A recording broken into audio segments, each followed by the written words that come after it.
Greetings, fellow dungeon delvers, and welcome to Dorans and Dragons, where we work together to come up with Dungeons and Dragons 5th edition builds for your favorite League of Legends champions. Today we're building Pantheon, the Unbreakable Spear. Pantheon's given name is Atreus, and he hailed from the slopes of Mount Targon. His entire life he felt the call to battle, and as such trained to join the Rakor's military, the Ra-Harak. His call to fame among them was never for being the strongest or most skilled warrior, but for his ability to take blow after blow and continue to rise up and fight again. This caught the attention of another recruit, Pylus. At first they were competitive, but soon that gave way to a true kinship. One day on patrol they discovered an ambush from barbarians that had slaughtered some of their people. They looked to the aspect of the sun for justice, but she refused. Atreus and Pylus were infuriated and swore to climb the peak of Mount Targon themselves to gain the power of the aspects. Just before reaching the summit, Pylus succumbed to the cold, and the skies opened for Atreus alone. The aspect of war, Pantheon, judged Atreus as unworthy, seeing a warrior who would never achieve victory. So he shunted Atreus' consciousness to the far corner of his mind and used his body to accomplish his own will. Pantheon's first battle was against Aatrox the Darken. Though the battle raged across the skies, Pantheon fell, Aatrox's blade driven deep into his chest. But Atreus had not fallen. He stood back up. His will to live was too powerful for even death to harm him. He took Pantheon's divine weaponry and recovered on Pylus' homestead. After he recovered, the barbarians started their attacks again. When he went to confront them, he discovered Aatrox had been the one to drive them to attack these lands and was the true culprit for the events that led him there. Atreus' will reignited his celestial weapons, and he slew Aatrox, though not permanently. On that day, he forsook his name and became the new Pantheon, determined to be the response to any divine being attempting to interfere with mortals. Before we get started with the build, go ahead and like the video and hit that subscribe button so you're always notified when we release our builds. We'd like to take a minute and thank our awesome patrons over on Patreon who support us every month. Thanks for helping us keep the lights on and the abs rock hard. If you like our videos and want to support the channel, come join us over on Patreon today for just $1 to get access to our awesome Discord community where we talk League and D&D all day long. Alright, now let's get into it. Here's a quick preview of the build. For race, we're going with Variant Human. Per usual, our stats are going to be determined using the standard array. For our stat priorities, we're going to max Strength and dump Wisdom. We do have a multi-class requirement of 13 in Strength. Our leveling path is going to be a quick level in Fighter, then a level in Barbarian, then we'll finish out the build as a Fighter. Pantheon's passive, Mortal Will, is going to be listed with each related spell. Our Q, Comet Spear, is going to come from Dueling and Piercer. His W, Shield Vault, comes from Shieldmaster, Sentinel, and 3 swings of extra attack. Our E, Aegis Assault, will come from Shieldmaster and Polearm Master. And finally we get our ultimate, Grand Starfall, from Fly and Erupting Earth. For race, Pantheon is going to be super feat heavy, so we're going Variant Human to give us a little boost in that direction. If you wanted to go Protector Aasimar for his new divine power though, I totally get it. But hey, Variant Humans are going to give us a +1 to 2 abilities. We'll take Strength and Dexterity. We'll also pick up a skill proficiency in Religion for our knowledge of the aspects and their somewhat douchey decision-making skills. What we're really here for though is that free feat. Now with so many feats in this build, it was a tough call on which to go with first. But giving you parts of your W and E right off the bat feels best, so we're going with Shieldmaster. The W portion is going to come from the ability to use our bonus action to make a shove against someone within 5 feet of us, with our shield anytime we take the attack action.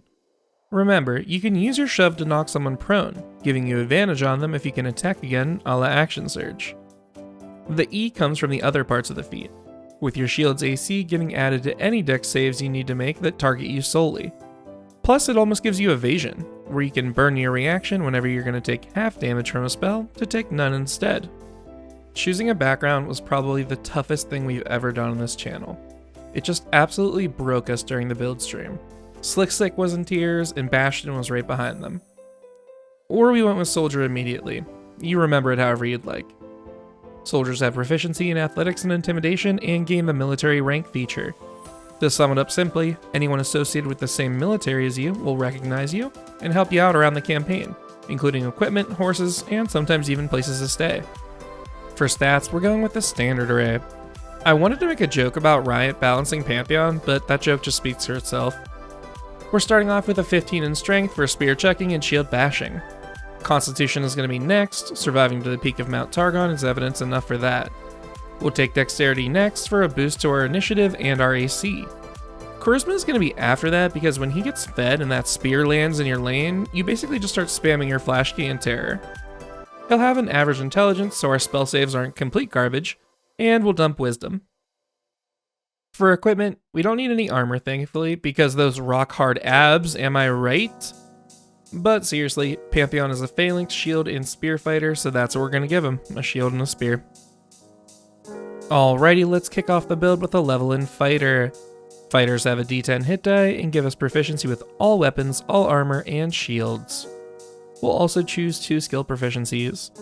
Survival is going to reflect our ability to live and thrive on Mount Targon, and history is going to give us the knowledge ability of the past.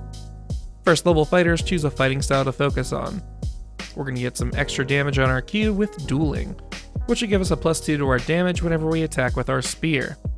Now this might come as a surprise to those of you who were on the build stream with me because we originally were going for thrown weapon fighting.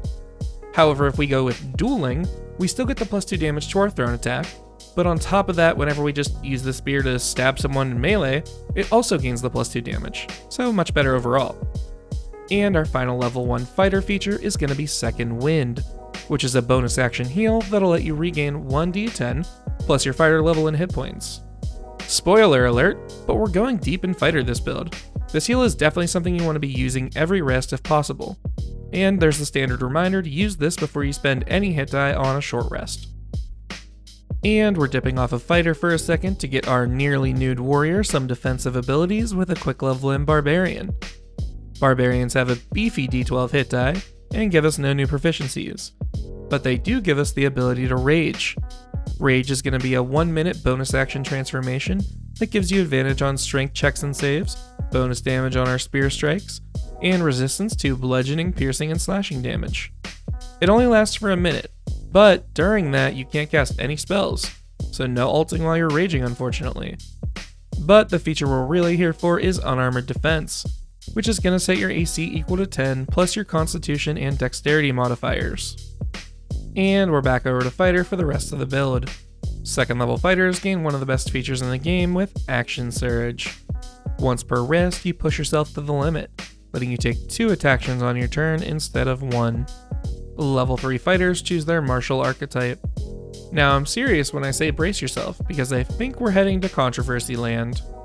We're going with the latent magic granted to us by the remnant of the aspect of war with Eldritch Knight. Eldritch Knights gain Weapon Bond and the ability to cast spells. Weapon Bond is going to let you forge a magical bond between you and your spear, letting you teleport it to your hand as a bonus action.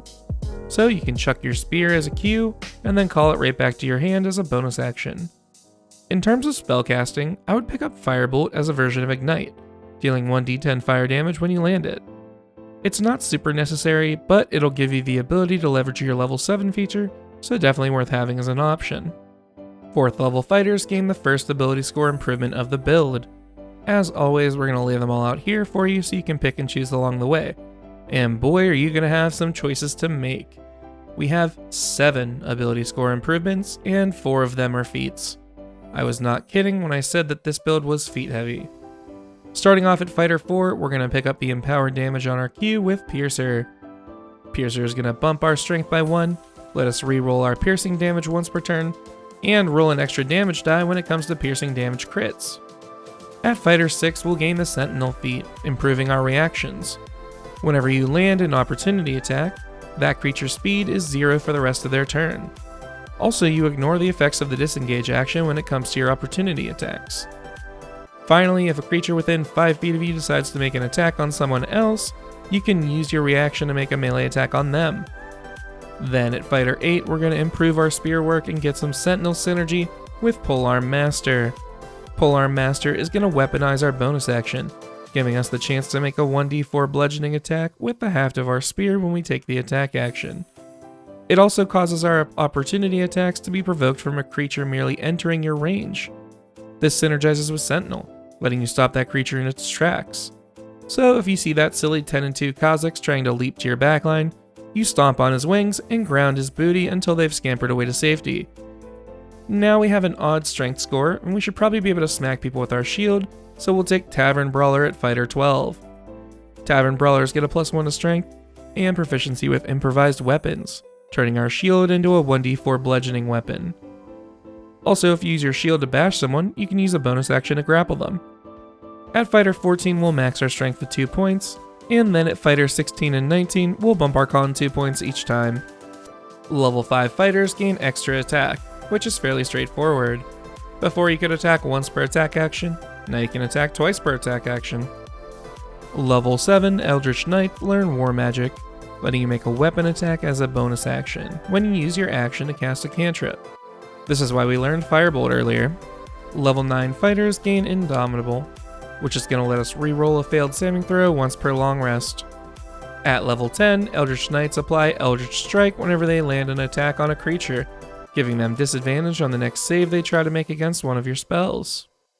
Level 11 fighters gain an extra attack improvement, letting you attack 3 times per attack action now instead of just 2. This is going to give us the empowered version of our W with all those extra attacks. Level 13 Eldritch Knights learn 3rd level spells, giving us our ultimate with the Fly and Erupting Earth abilities. Now, you'll actually have to wait till level 14 to get both of these spells thanks to Eldritch Knight shenanigans, but we'll go over both here so you know how to do the combo when it's time. Fly is a concentration spell that lasts 10 minutes. You give yourself a flying speed of 60 feet for the duration. Erupting Earth is what you're going to cast when you land. It's going to create a 20-foot cube of churned earth and stone, dealing 3d12 bludgeoning damage to each creature who fails the save. You will have to make the save yourself if you land on it, but with Shieldmaster and your decent dex score, you should be fine. So the combo is, cast Fly on yourself, fly 60 feet to your destination, Action Surge, and Erupting Earth as you arrive. Now, if your DM is kind, they'll allow you to cast Erupting Earth in the air, and then move down on top of it afterwards, but flavor it as you causing it from landing, which is just way cooler. Level 15 Eldritch Knights gain the Arcane Charge ability, giving us a 30-foot teleport each time we use our Action Surge. Level 17 fighters gain a second per rest use of Action Surge, which is sick. They can't be used on the same turn, but having another one in the back pocket is always going to be a win. And finally, 18th level Eldritch Knights get improved War Magic, letting us make an attack as a bonus action whenever we cast a spell as our main action. So hey, that'll give us an extra attack on whoever's left standing from our ult. Alright, now that we've completed the build, let's see how we did. First, the good. Pantheon has the perfect blend of offense and defense, using his spear and shield in a way that would make Leonidas blush. We also nailed his ultimate. He'll be raining down upon your enemies, and he can do it again next turn as long as he maintains concentration. And finally, your DM is going to weep from the combination of Polearm Master and Sentinel. Now the bad. The only bad things I can think of are we can only fly 60 feet, making our ult's range not that impressive, and we have 5 feats in this build, which just feels like a lot. So what'd you think? I've included a link to this build via D&D Beyond in the description below, as well as Amazon links to the books used in this build. If you enjoy this type of content, please consider supporting us on Patreon. We have a few awesome rewards, and you get access to our great Discord community. We plan on turning out one League Champion build every week. Thanks for watching, and hopefully we'll catch you on the Rift, or in the Forgotten Realms.